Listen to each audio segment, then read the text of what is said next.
If you sat in front of me, I would give you a red and a green pen, but here we have to help ourselves in a different way. First of all, I've got my green pen in my mouth, and I would ask you to, can you see my mouse at all? No, I can't see your mouse. I can't see your cursor. I've got a program for that, but how can I marker that? You just tell me what I'm supposed to marker. Okay, that's last century. You can get it done.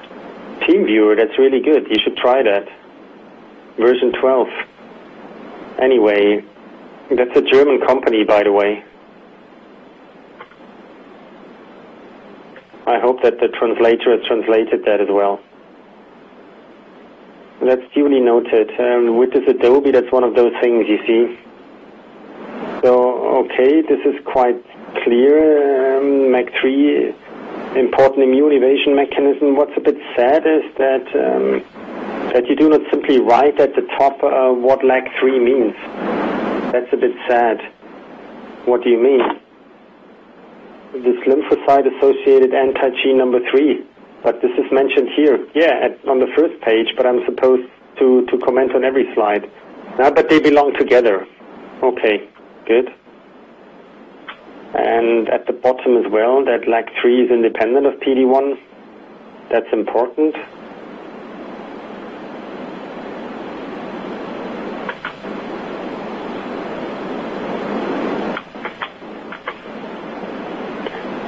Okay, so the statement measures this evasion mechanism potentially. That is negative in red. Okay, because that is a bit of a belief. I want to have a clear yes or no. I'm a physician, not a minister, as I said.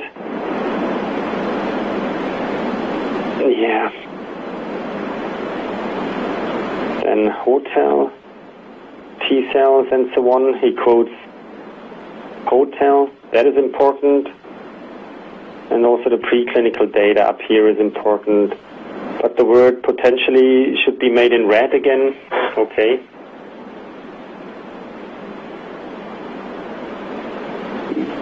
Would it be better if you left that out? But then I would have to have the data that underscores that. Okay, that would be the next step. The question is, how interesting is that? I want to know it. I want to know it. I want to see tumor cells in culture that I treat with a PD-1 ligand that lose their PD-1 expression, whether if I add something, this LAC is expressed or not. I mean, that's a simple test.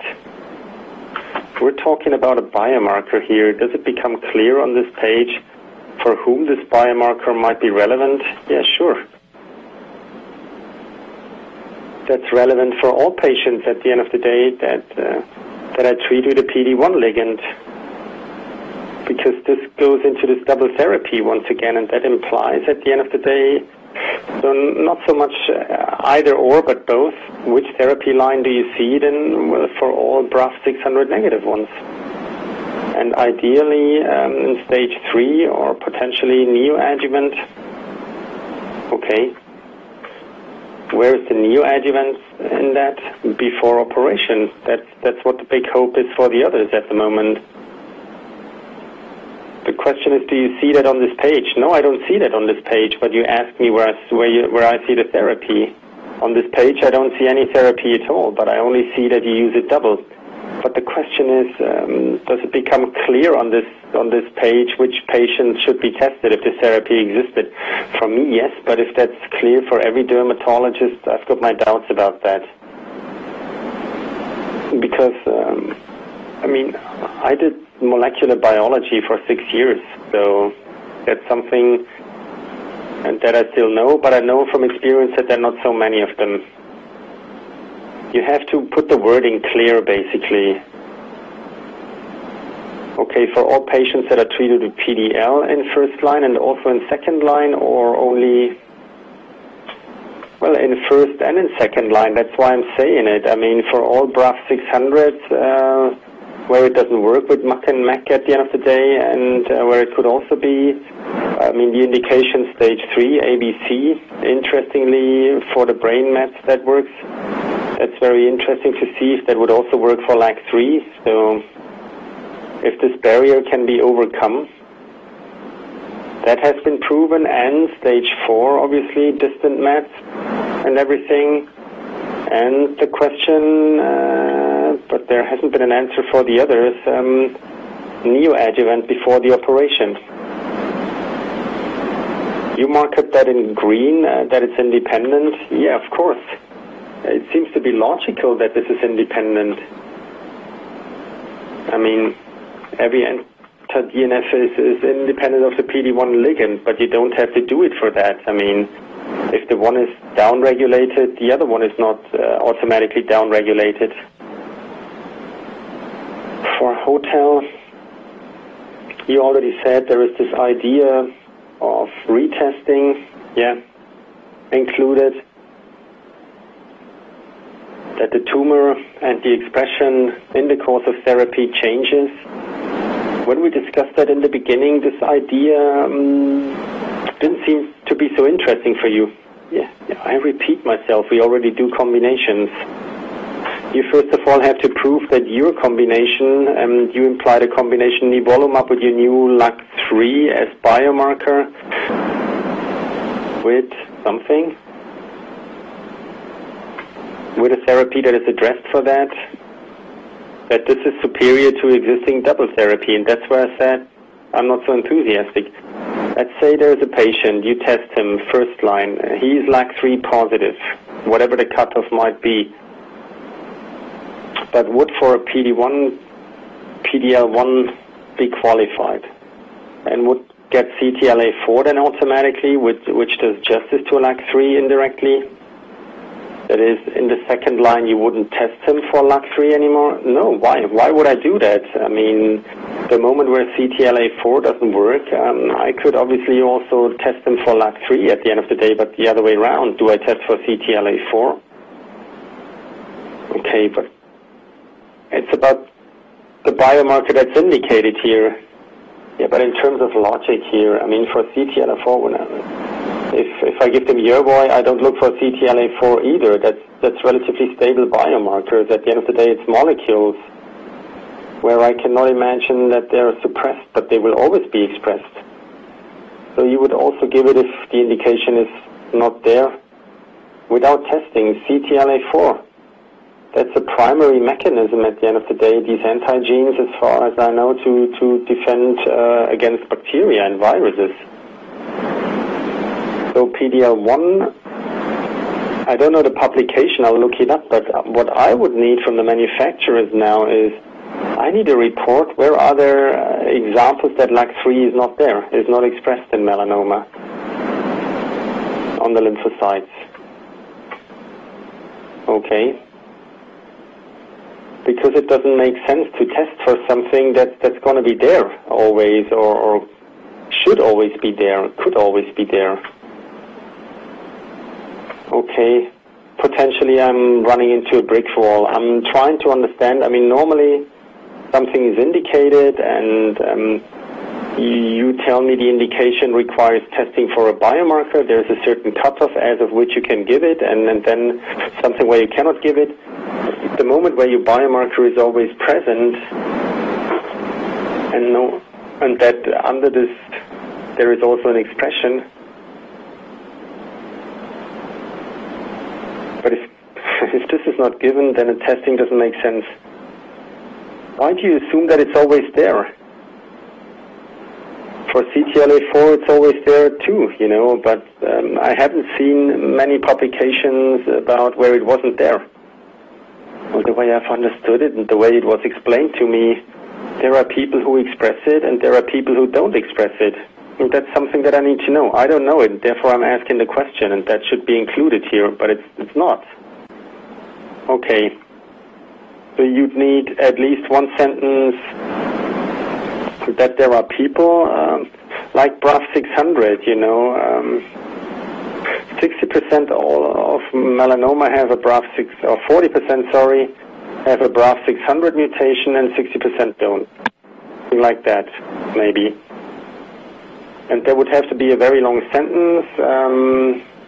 In 40% of all melanoma patients, we've got a LAG3 expression with activated T lymphocytes, and in 60% we don't. Okay. So you need the incidence at the end of the day, if I've understood you correctly. Okay. Because only then it makes sense to use that as a marker. Okay. I just don't understand why you assumed that it would be there always, or that this incidence is. Maybe the colleagues simply haven't written it in, because none of your information implies that. Okay, then I tell you now, we assume that there are people who express it and there are people who don't express it. The incidence I cannot give you, but we assume that there is this incidence and that there is a cutoff. Would you then consider retesting? No, I mean, the moment where the data is there, that there is a significant difference in populations where you test or you don't, who express it or who don't express it, yes. That moment I would start testing. And the moment where I see that a combination of a PD-1 ligand inhibitor at the end of the day, in combination with a medication that is also directed at LAG3, significantly brings a survival benefit in comparison to a combination therapy of a CTLA-4 inhibitor and a PD-L1 inhibitor. Very complicated, but that's what it is. Okay, I'm trying to understand the question for me as a layperson. Would you also test patients twice, or would you assume test once and that's it? Then I'm repeating myself. The testing only makes sense if I've got a therapeutic approach. Let's say there is a therapeutic. I said that. So we assume we've got a therapeutic for LAG3 that makes a significant difference in survival rates in comparison to a double therapy. Then it makes sense, yeah. Particularly when I deliver data that show that we have a suppression of the expression of LAG3 under a monotherapy with nivolumab and ipilimumab, or a MAC and MEC inhibitor. It's not logical, because why should LAG3 be suppressed at the end of the day? That's a completely different target, isn't it? So that means we have to have a connection here that we negate. Okay, it's duly noted, and I'll pass it on to the colleagues for evaluation.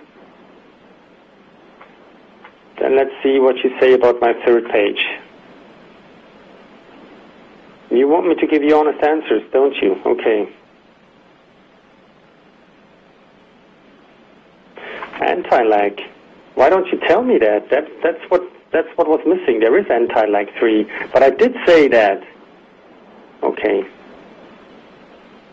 Okay, it exists. All of this is hypothetical still, but no, that's okay. I can relate to that now.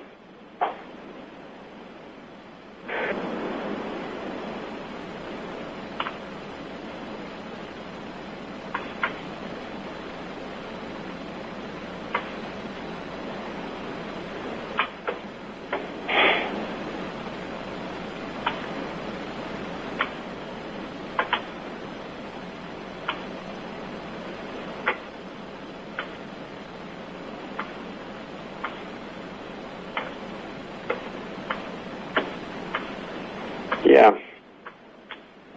Implies exactly the same thoughts that I already said. That's just my words.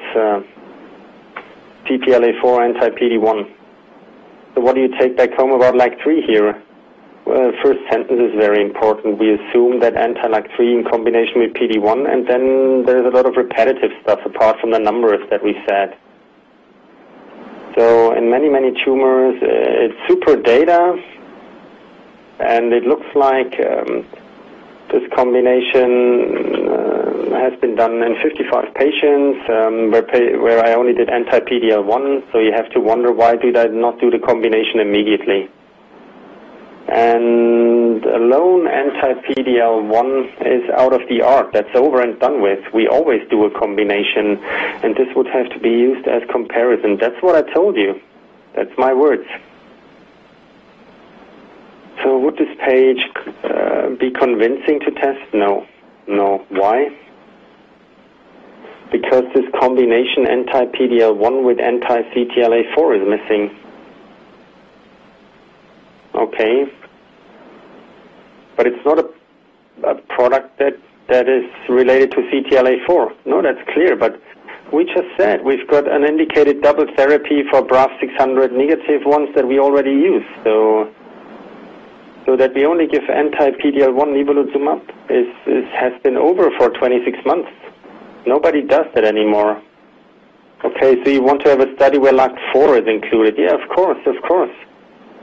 CTLA-4 at the end of the day is exactly the same pathway as LAG3, if you will. I mean, not exactly the same, but a similar principle. CTLA-4 is a molecule that suppresses the activation of T lymphocytes against the tumor, just like LAG3 and what I want to know all the time is if I've got anti-LAG3 therapy, I want to know what is the significant survival benefit in comparison to the existing anti-CTLA-4 PD-1 therapy. And what I'm interested in much more, and we don't have CTLA-4 either. We give that. Okay, I've understood it now. That's this complicated sense where I had a hard time understanding it. Okay, I still have my green and my red color here. Yeah. What I do at the end of the day. First sentence is very important. Anti-LAG3, anti-PD-1, lots of tumor types. That's important. Now we need melanoma, gastric, hepatocellular, kidneys, and yeah, to the end of the sentence at the top, that's important. And then, yeah, in this phase 1-2A study, that is rather red because I want to have the combination, don't I? So that's rather negative. That's an old comparison. Okay. Because you actually want to have the combination. Yeah, you don't want to compare rats with mice. Okay, LAG3 expression. This is a completely different mechanism. It's got nothing to do with PD-1. That's information that I don't need, but maybe some of the people know it. But I'm talking to you.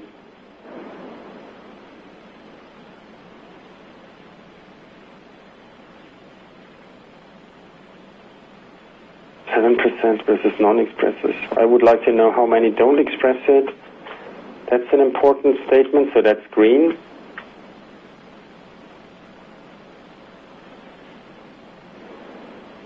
And also the next one, almost twice as high. But the combination not only almost, but more than double as high. Almost twice as high. What does that mean? 45%. And if I have a combination CTLA-4 anti-PD-L1 and I've got 55%, why should I use it then? And then the question poses itself, why should I check that tumor marker? Okay. But what's interesting for the people who've commissioned this study is for anti-CTLA-4, anti-PD-L1 where it doesn't respond. And that would have to be put in here. And that would be a real gain. And that's where you would do retesting. That's where you would do testing in the first place. And a retesting, if we see that overall survival for untested with the combination is worse than with the combi anti-CTLA-4, anti-PD-1. Okay. You just said this efficacy data, this subpoints in A, you just commented on that. Do they help you in any way? I mean, you criticized the study design in general. Well, about a year ago, that was all the rage, you know.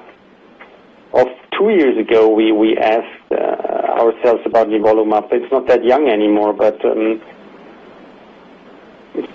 in those days it wasn't in the guidelines just yet, and it was in the guidelines, but only as a monotherapy. So the numbers are clear, but I'm not enthusiastic about them. I mean, the moment where it turns out that there is no response.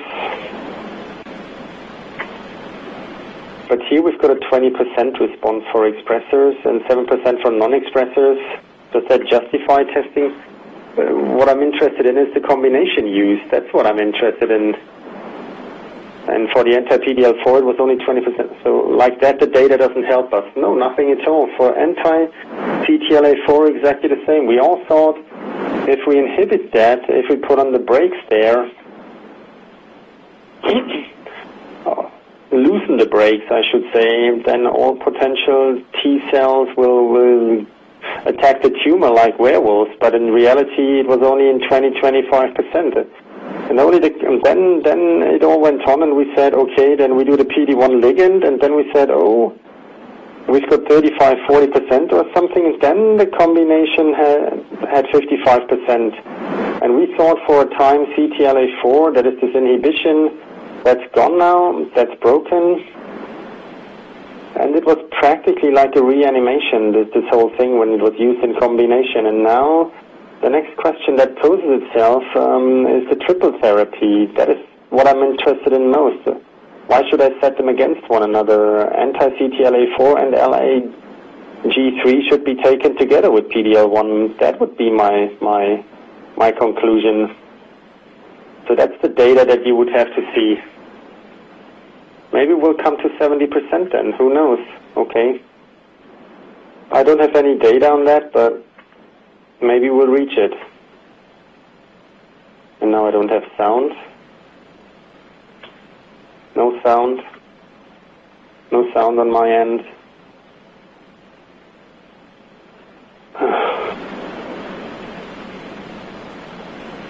I don't have sound.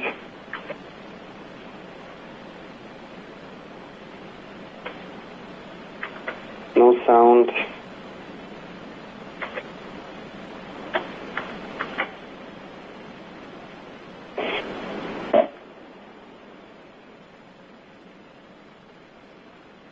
No sound here.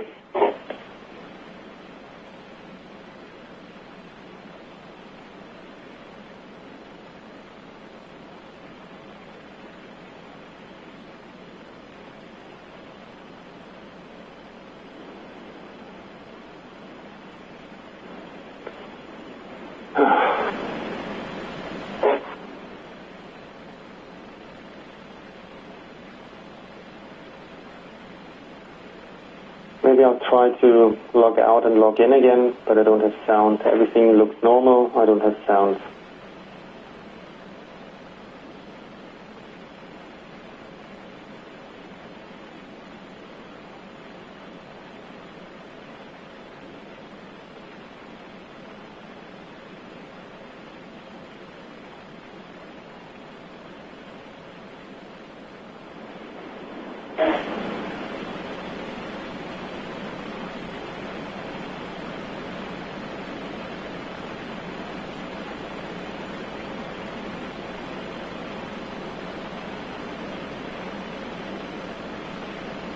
Hallo Markus, kannst du mich hören? Dimitri? Ja, sollte anscheinend ein technisches Problem bei dir sein? Ich sehe nichts, also bei mir sieht alles normal aus, aber ich versuche jetzt gerade mich wieder einzuloggen. Ja bitte, dann mach das. Ja, weil ich kenne jetzt kein Problem halt mit der Plattform. Ich habe die Übertragung und so weiter und so fort. Relog dich einfach und mal gucken, was ist, und dann schauen wir bitte im Chat. Okay? Okay.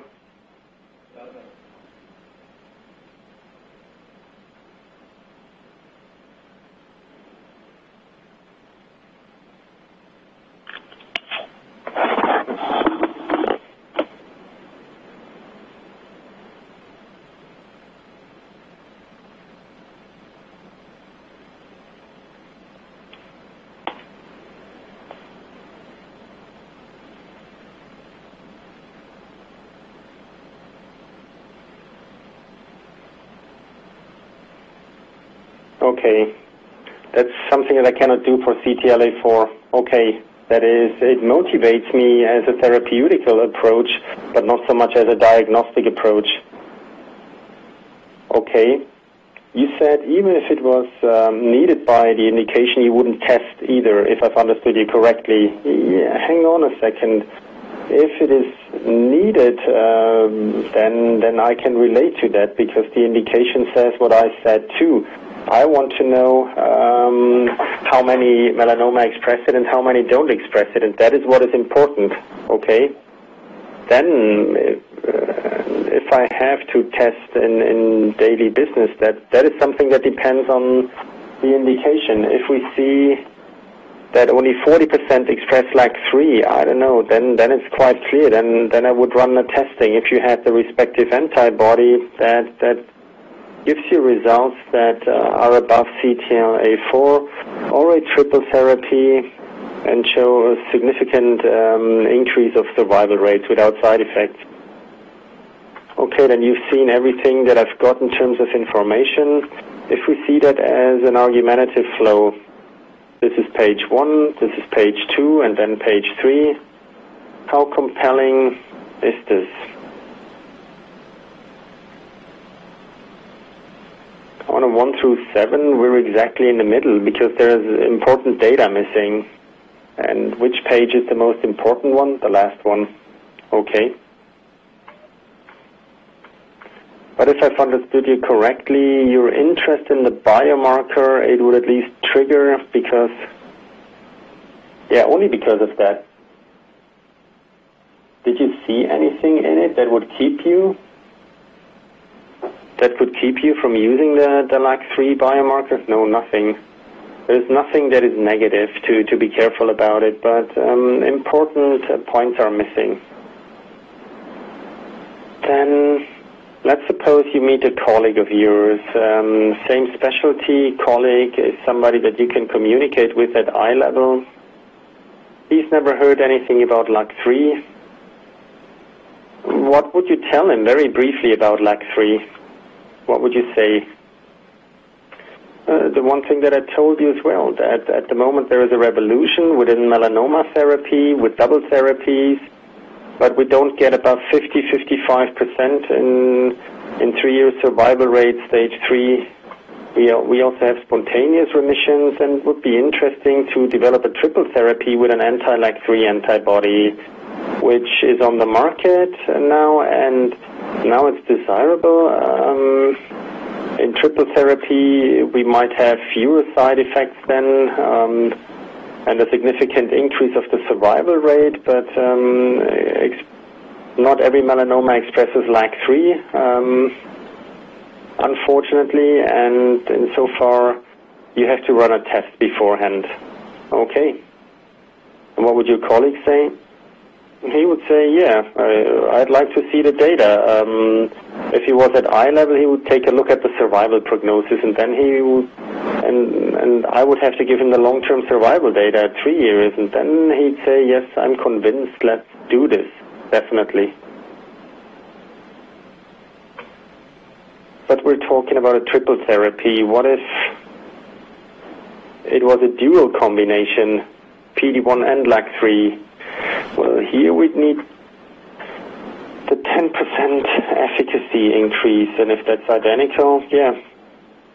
Or the data that show me that the combination therapy in non-responders of PD-1, CTLA-4 at least, but then you'd have to wonder why you use PD-1 in the first place then, right? And I don't use something alone, you know, maybe even the monotherapy anti-LAG3 against this double therapy or something. Double therapy anti-PD-L1 CTLA-4. Okay, beautiful. Then we're done. Those were all my questions. I hope I could help you. Thank you very much too. Yeah, it was very interesting. A couple